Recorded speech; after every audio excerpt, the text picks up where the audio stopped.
আসসালামু আলাইকুম এভরিওয়ান, সবাই কেমন আছেন? আশা করি সবাই ভালো আছেন। আমি আপনাদেরকে আজকে চিকেন রোস্ট করে দেখাবো।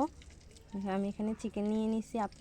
আমি এখানে ফার্মেরটা নিয়ে নেই, আমি ককটা নিছি। আপনারা চাইলে ফার্মেরটাও নিতে পারেন আপনাদের ইচ্ছে মতন। আমি এখন এগুলো একটু লবণ দিয়ে মেখে নিব।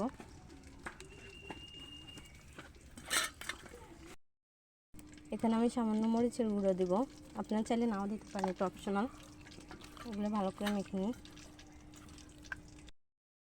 দেখো আমার এগুলো মাখা হয়ে গেছে। আমি একটা চুলার মধ্যে একটা কড়াই বসাইছি। এখানে আমি এখন রোস্টগুলো দিয়ে দিব।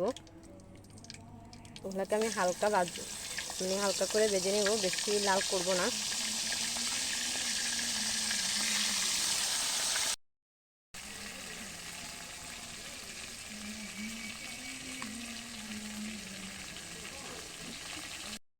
এগুলাকে এখন আমি ভালো করে উল্টে পাল্টে ভেজে নিচ্ছি।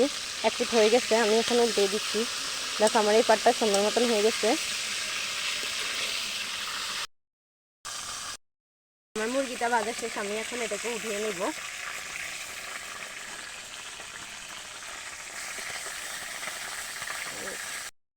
এটা আমার উঠানো শেষ।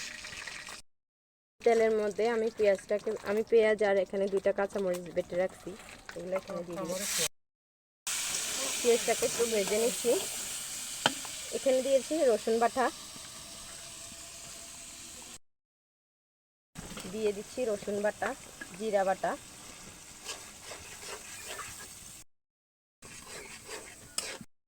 এখানে আমি 2টা তেজপাতা আর 2টা লং দিয়ে দিচ্ছি। দিয়ে দিচ্ছি আদা বাটা,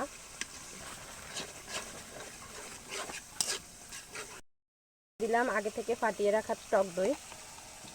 আপনারা চাইলে এখানে গুঁড়ো দুধ বা যেটা আপনার ইচ্ছা ব্যবহার করতে পারেন। এগুলোকে ভালো করে একটু কতক্ষণ রেখে নিচ্ছি।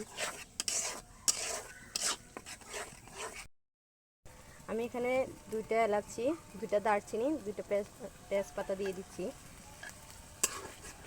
এগুলো একটু ভালো করে ভাজা হোক। দিয়ে দিচ্ছি স্বাদ মতন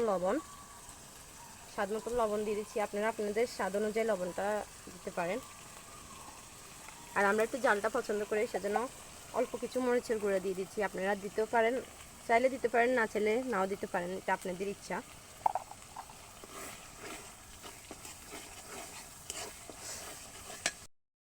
অল্প পরিমাণ পানি দিয়ে দিচ্ছি, যেহেতু মশলাটা কষাতে হবে ভালো করে, সেজন্য একটু পানি দিয়ে দিলাম।